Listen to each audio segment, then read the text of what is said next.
Yes, Aljor. Yeah. So, if we look around, we obviously have this situation, the COVID-19. But what do you think is most impactful for people all around the world? If you look at people in India and I look at people in the Philippines where I'm at, what is the thing that is impacting them the most? I mean, here I am. I don't have COVID-19, but yet I can feel something. I'm impacted by something. What do you think that is?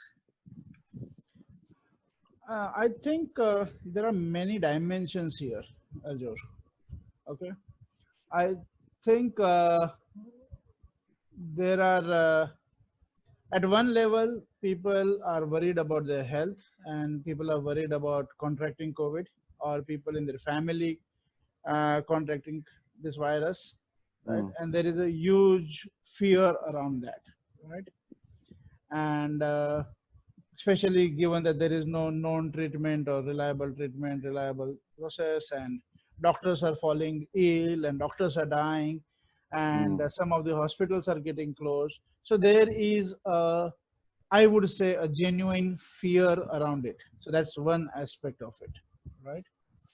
mm, The second aspect of it is that because of the lockdown and other issues connected with that, there is a fear of the economics, right? The economical situation going down. Some people are, of course, directly affected by it, like they are in a place where they need the money today and they don't have the money today, or they need the food today and they don't have the food today. So that is a certain, a big section of the society which is actually impacted today, right? And then there are many of us, like you and me, and uh, many more, who are not physically impacted, and most probably, as they say, we are not going to get physically impacted. Oh, yeah. So Yes. can you say more about that? You're talking about the conversational reality versus the physical reality. Yes. Like what you were mentioning, see, there is a physical reality to money, right? And wealth. Yeah. Yeah. Like the money in your wallet and the money that it shows up in your bank balance, and all the things that you have bought, like your house or gold in India. I don't know how much gold is famous in Philippines as an investment, but in Not India, as much as in India. yeah, Indians are supposed to be crazy about gold. And Yeah. then, of course, shares and houses and everything. But this physical reality, the value of this physical reality is, as you know, based on conversational reality. Yeah. Like one of the examples I was giving is like US dollar was worth 4 Indian rupees when we got independence. That's something that I read. Uh, and 10 years back, it was worth 40 rupees. And right Mm, now, I think it's worth 75 rupees, yeah. right? In the late 60s in the Philippines is 1 to 1. Oh, ah. Yeah. And now it's 50, right? No, it's 50. Yeah, 50, 51 to 1. Ah. Yeah. So what happened is the conversational reality of the value of the currency change. Yeah. And for everything, this conversational realities keep changing. So what I'm trying to say here is that there is a physical reality, but the conversational reality has a big impact on the value, on the physical reality and the value of it and the impact of it. And we need to be mindful of our conversational reality. So that's very important. And then if we look at around money and around economy, currently I find a lot of us are not mindful of the conversational reality. There are people who are like just sitting and waiting to things going back to normal, right? Not knowing that there may not be the same normal. It might be the new normal, right? Industries are getting disrupted, and people are either going into the victim mode or going into this positive optimism, hope mode, but not what I call source mode, right? I think the victim mode or the hope mode is not going to be very helpful. But what is more important, and I think that can be really powerful, is when we go back to the source mode. And what I mean by source mode is when we realize that we are the source of our life and we have created whatever we have created. And if we are there, then we can create whatever we will create, right? Instead of being like, oh, I'm a spineless person, right? I remember this small story, and I cannot say it exactly, but I'll just try to create that. Is there was there were two friends, and one friend, unfortunately, there was a fire. There was a fire. A fire broke out in his house, and all his belongings, everything got burnt out, right? And this other friend comes to know about it. He rushes to him, and he says, "What got burnt out? Like, what did he lose? What did he lose?" He said that, yeah. And this guy says, "I'm the only thing left."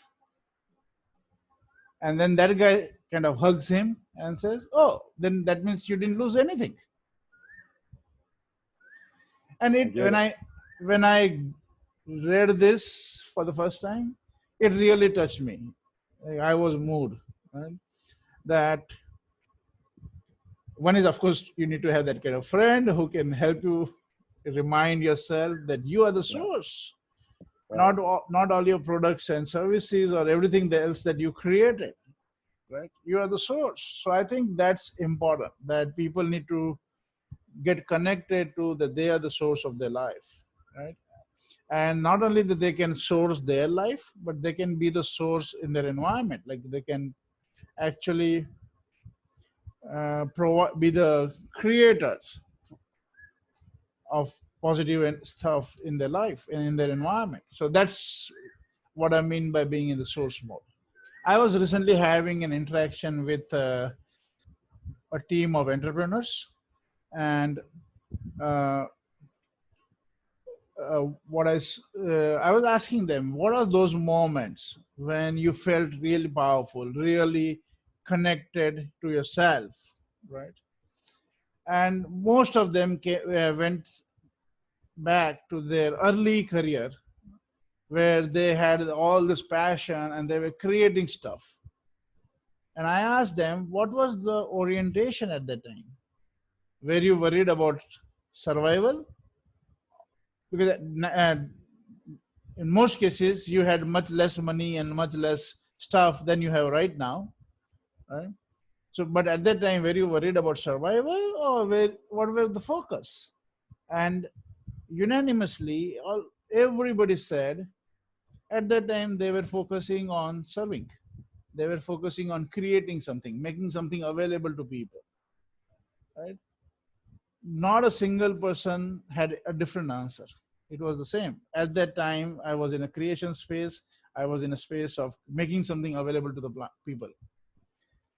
And that's important. That's what is the source mode. So we want to get connected to that. Yeah. Yeah, I can actually see what you're saying because like around 20 years ago when I moved from the U.S. Yeah. to the Philippines, Yeah. that was a time where I was most creative. I was creating something, and Yes. I was most powerful. Right? It wasn't about the money. It wasn't about anything, but it was some kind of commitment that I had that was really like driving, Yeah. my creativity, and I was really experiencing a lot of power, almost like being invincible. Yes. I can see that. Yeah. Completely. So that's one very important dimension that we need to get in touch with, right? I think that's all actually.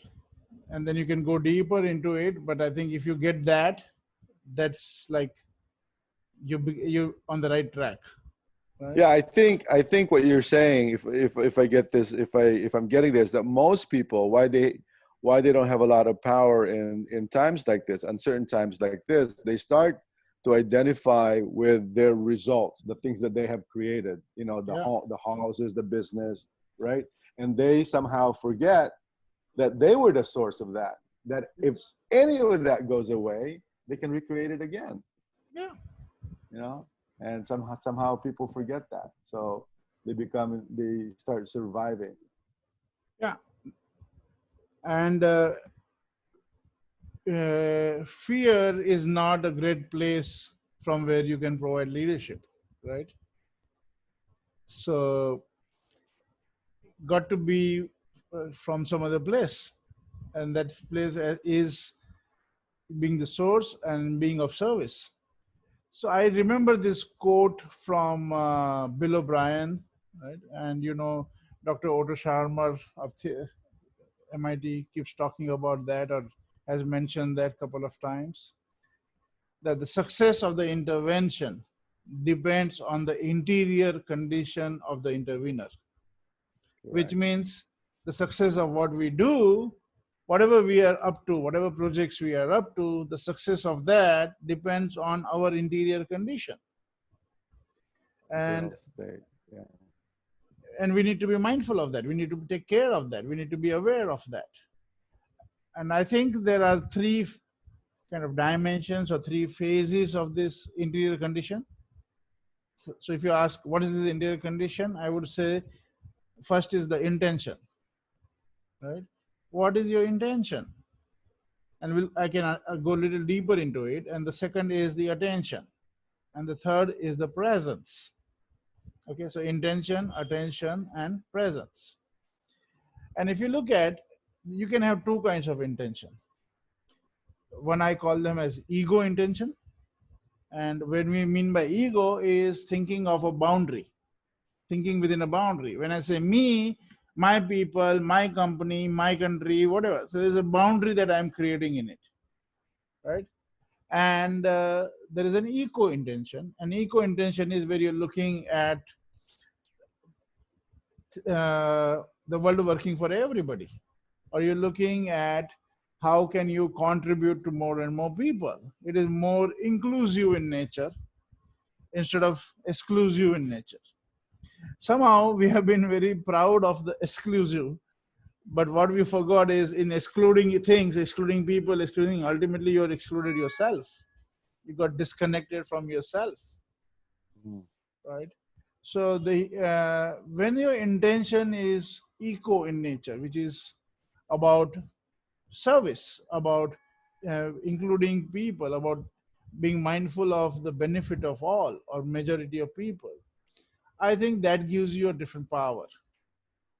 Okay, and so that's one very important part. And the second one is many people have good values and good vision, and there are a lot of companies who have good values and good vision, but sometimes we get distracted. We don't have our attention on our intention, Mm.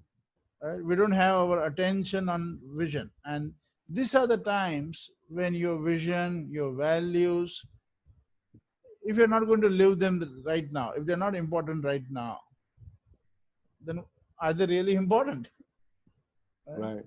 Right. Because they are the source of your life, and they are the source of your energy. And then at this time when you really need it and the world really needs it, if you are not putting your attention back to your intention, on your vision, on your values, I think we are missing the biggest opportunity, right? So that's one thing. And the last thing is presence, as Dr. Otto says, is like two words brought together: being present and sensing. Mm. So if you want to be effective, you got to be in the present, right? Not in your past, not in your hopes, not in your dreams, but you're actually in the Not in your present. head. Yeah, not in Yeah. your head. You got to be in the present, and then you got to be sensing. Because whatever you're doing, whatever is your project, whatever is your objective, Mm. you're not playing in a vacuum, right? So you got to be sensing the environment, sensing the people, sensing the future that wants to emerge, and then you need to create whatever you create, which is in sync with that, right? In Yeah. sync with the space there. So that's the uh, critical piece in this whole game here, right? Just to go back about attention, Yeah, you're saying I can really see that when our attention is on our vision, on our values, I mean, we're just it's almost like we're just flowing because we are yeah, acting and being who we really are, yeah. right? And then the moment you start having your attention on surviving something, it takes you out of the game. It takes you out of the game. Yeah. You know, so so let me ask you this: how does one get back? I get that having the quality of your attention on something makes all the difference. But once somebody is sort of off track, how do you get back to that? There could be many ways, but I think one important way here is to reconnect to the purpose. Okay. And what I mean here is that, see, if you look at any business, right, if, ultimately it is to be of service. You're serving something, you're providing something, you're making something available to people, right? Of course, Right, you're getting money for it and all that.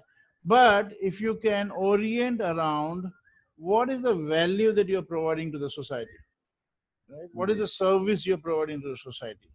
And then go deeper into that part of the business. What is the service? What's the value? What am I really creating on the planet?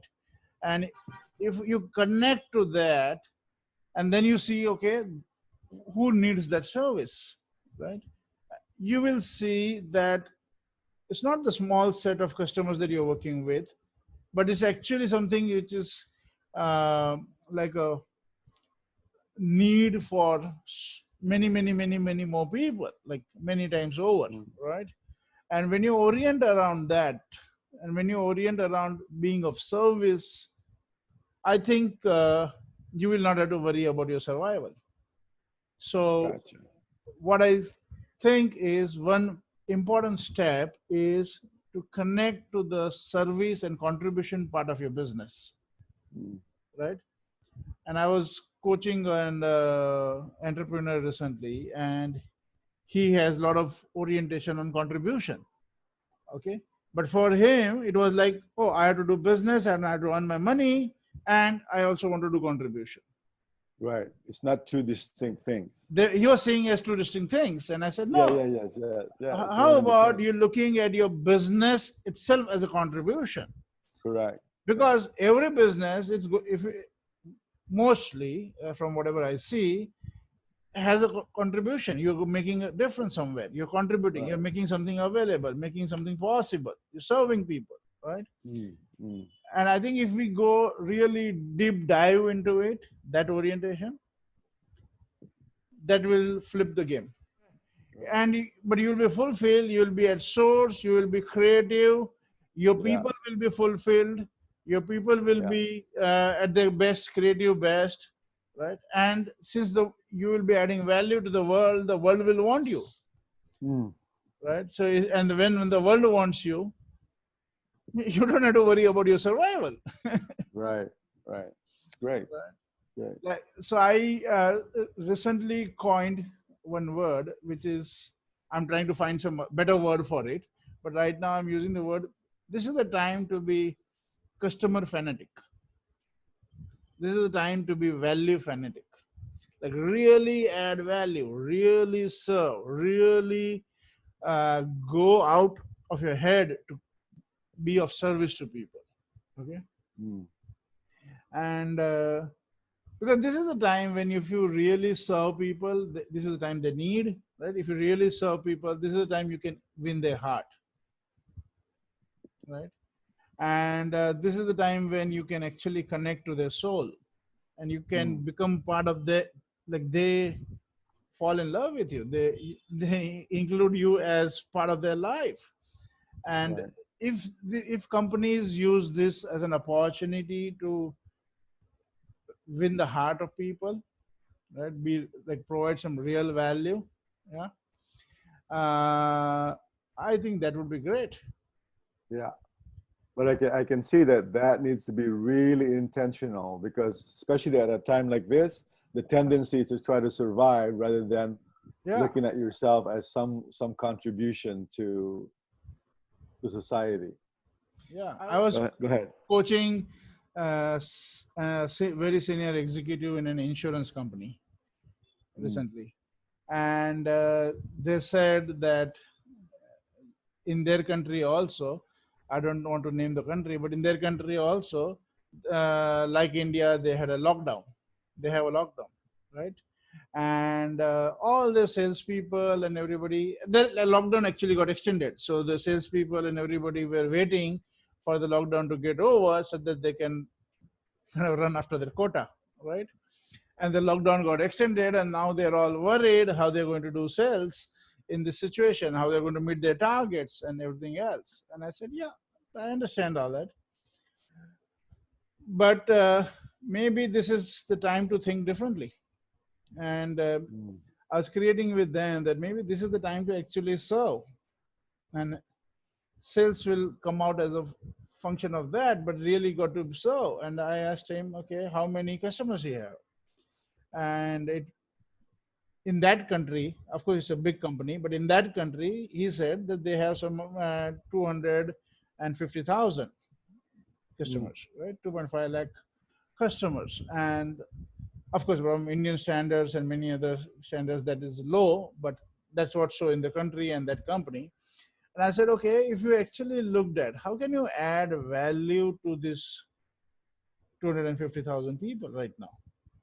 What can you do for them that wins their heart and that like really they're moved that, oh, wow, this company did this for us in this moment of time, This time, yes. right?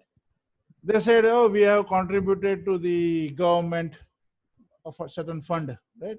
Uh, like in India, we have this PM cares, right? So something similar they have in their country. And they said, we have contributed there, but he knew and we knew that it was more from like kind of a political compulsion, right? Part of doing business in the country. But no, I said that's good, nothing wrong with it. But how can you actually add value to these people? And then when you think of that, and it doesn't have to be costly, but it's something which is relevant and useful for these people, right? And if you do that, you, they will fall in love with you. They will you will get the kind of loyalty that you cannot even get by any other thing, and they will recommend everything. The whole relationship in the market will change. And maybe you can even think of how you add that kind of value to customers of other companies. It doesn't have to be Mm. limited to your company, and you can think of something like that. The point is that and the whole management team and everybody else involved, instead of spending all your energy on how do I sell in this situation, and most probably if you try to go and sell in this situation, people are worried about something else. People are worried about R- some basics.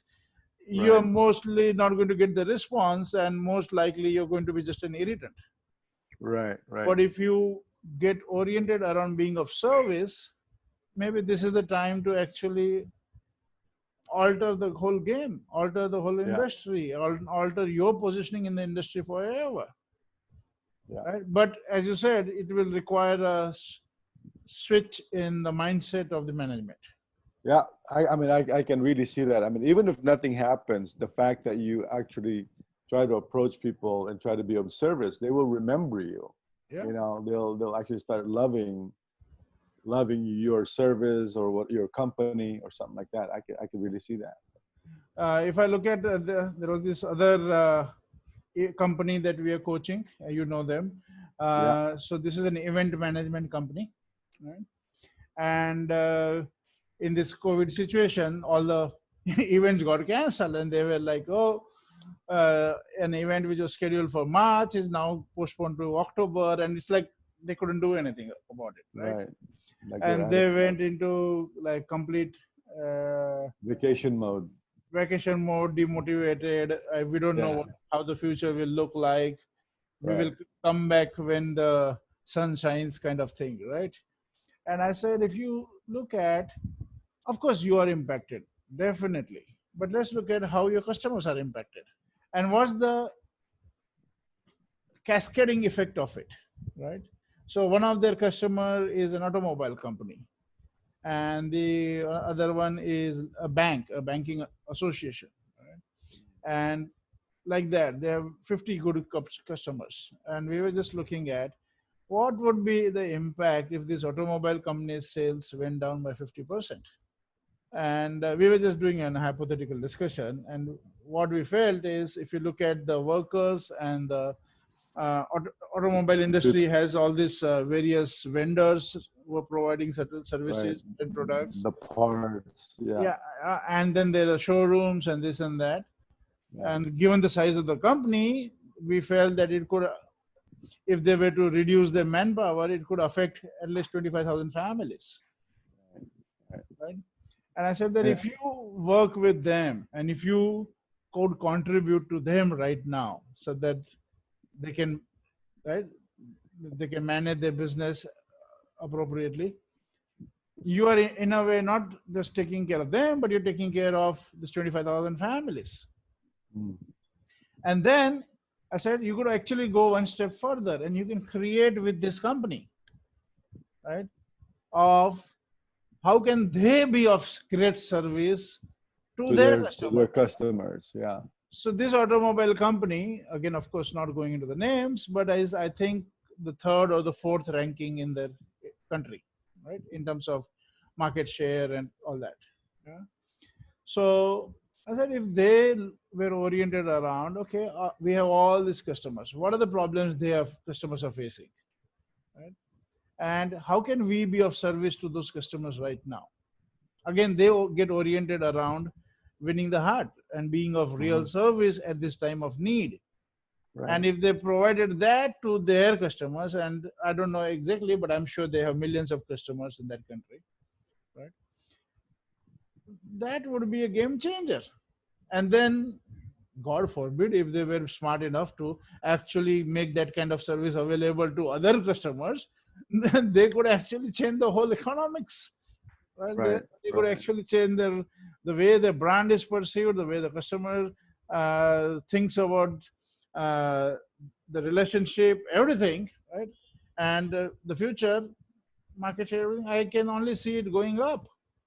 And of course, the fulfillment of the staff, the being everybody associated, being proud of being associated with this what they do, yeah, yeah. It's like that kind of thinking.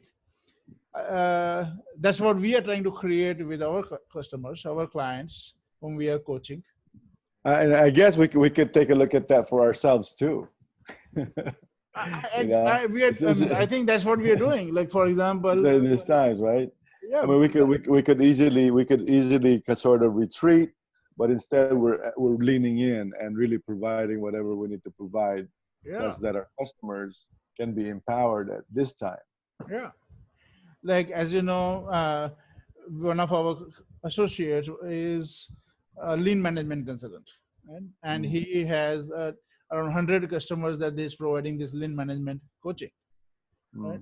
We have been like free of we have been providing coaching to them, all these entrepreneurs who are small and big both, right, and how they can be effective in this situation. And we are kind of doing various sessions with them and to add value, bringing in this whole dimensions of innovative thinking, right, altering the money paradigm, the leadership from the emerging future, all these conversations, and they're getting benefited. And the thought process that I had when I started this work with him is, in this kind of COVID kind of situations, what I understand is that the risk for small and medium businesses is much more, right? Because their resilience, financial resilience would be less, right?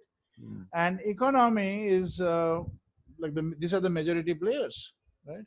And if these people get affected, right, negatively, then it's like a huge ripple effect on the economy. It's crazy, right?